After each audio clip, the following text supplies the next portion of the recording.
আমার শ্রদ্ধেয় প্রাণপ্রিয় ভণ্ড বিশ্বাস, পরিস্থিতির কারণে প্রচুর ভদ্র হতে হবে, ভদ্রতার মুখোশ পরতে হবে।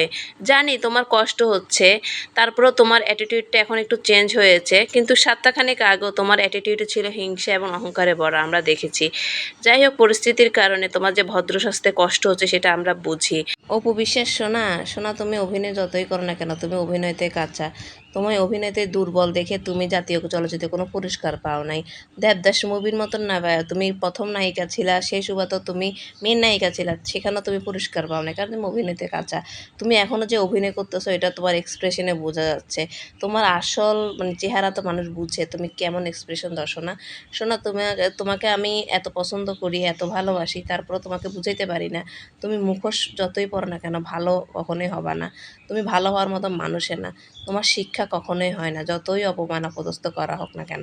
তুমি ভালো হয়ে যাও সোনা, সত্যিকারের অর্থে ভালো হয়ে গেলে তোমার এক্সপ্রেশনেই সব কিছু বোঝা যাবে। তুমি উপরে এক ধরনের রূপ, ভিতরে আরেক ধরনের রূপ, এটা তো হবে না। তুমি এখন যদি আওয়ামী লীগ সরকার থাকতো, তুমি বুবলিকে কিভাবে যে হেনস্থা যে করতেছিলা, আবার যদিও থাকতো তাহলে বুবলিকে তো ফিল্ম ইন্ডাস্ট্রি থেকে তাড়িয়ে দিতে একবার তো চেষ্টা করছিলা, তাপসের সাথে কল রেকর্ড ভাইরাল টাইরাল করে মনে করছে বুবলির কেরিয়ার শেষ করে দিয়ে তুমি হয়ে যাবা মানে ফিল্ম ইন্ডাস্ট্রির রানী, বুড়ি বয়সে রানী হতে চাও। বুড়ি বয়সে এসে তুমি সোনা 16 বছরের মানে ভান ধরো, ভাব ধরো, কিন্তু তুমি তো অভিনয়তে কাঁচা, বললাম আগেই সোনা। সোনা, ভালো হয়ে যাও, আর কিছু না। মজার ব্যাপার হলো, অপু জয় ফিল্ম প্রোডাকশন পেজ থেকে একটা ভিডিও পোস্ট করেছে আমাদের ভণ্ড বিশ্বাস।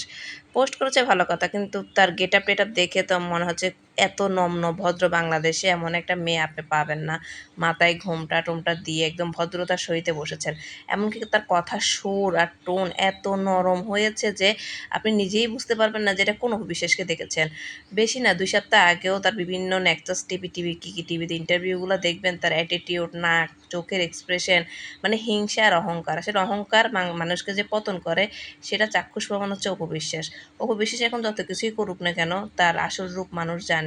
তার মধ্যে অহংকার হিংসায় অনেক ভরপুর হয়ে গিয়েছিল।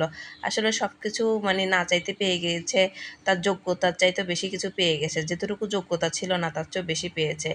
মানে মুভি করার মতো, নায়িকা হওয়ার মতো ফিটনেস, কোনো অভিনয় জানে না, কিচ্ছু জানে না, তারপরে সে ঢালিউড কুইনের একটা পদবি পেয়ে গেছে। তাই শাকিব খানের মানে শাকিব খানের কারণে। কিন্তু সেটা সব ঠিক আছে, কিন্তু তার ইদানিং ইন্টারভিউতে বুবলিকে সবসময় অপমান করতো, অপদস্থ করতো, এখন সেই অপমান অপদস্থ নিজেই হচ্ছে।